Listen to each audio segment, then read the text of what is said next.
SuperPath compares to other techniques in that we know that we're able to reliably implant a hip and reliably put implants into what we consider to be an optimal position, regardless of the approach. The most common, or maybe the most exciting, minimally invasive approach other than SuperPath right now would be the direct anterior approach and its subsequent modifications. And the direct anterior approach is a very great way to do hip replacement. We know that it's reliable, we know that it's reproducible, we know that it can be done very safely.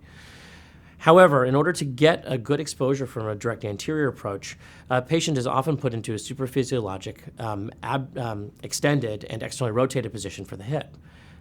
Not a problem, because the patient will heal up quite nicely from that.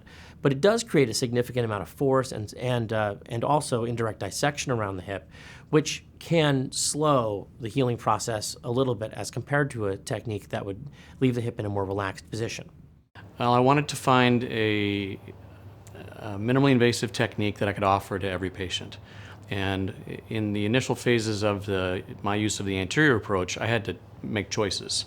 And I didn't want to have to figure out who I could do it on and who I couldn't. And so I decided that the SuperPath might be a great option for me because I could do it on everybody. In terms of learning a new technique like the superior hip approach, this operation was designed specifically to be in a familiar position, to be extensile, and to be an operation that is incrementally attainable.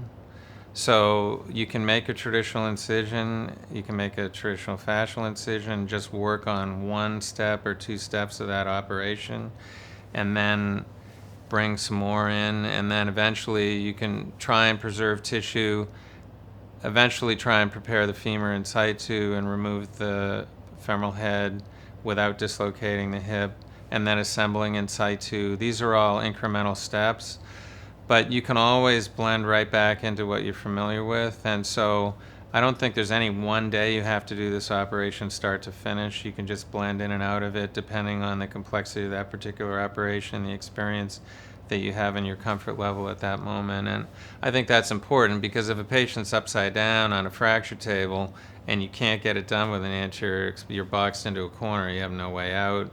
You have to make a separate incision or extend a little bit beyond where you really should through an anterior exposure, and it really traps you.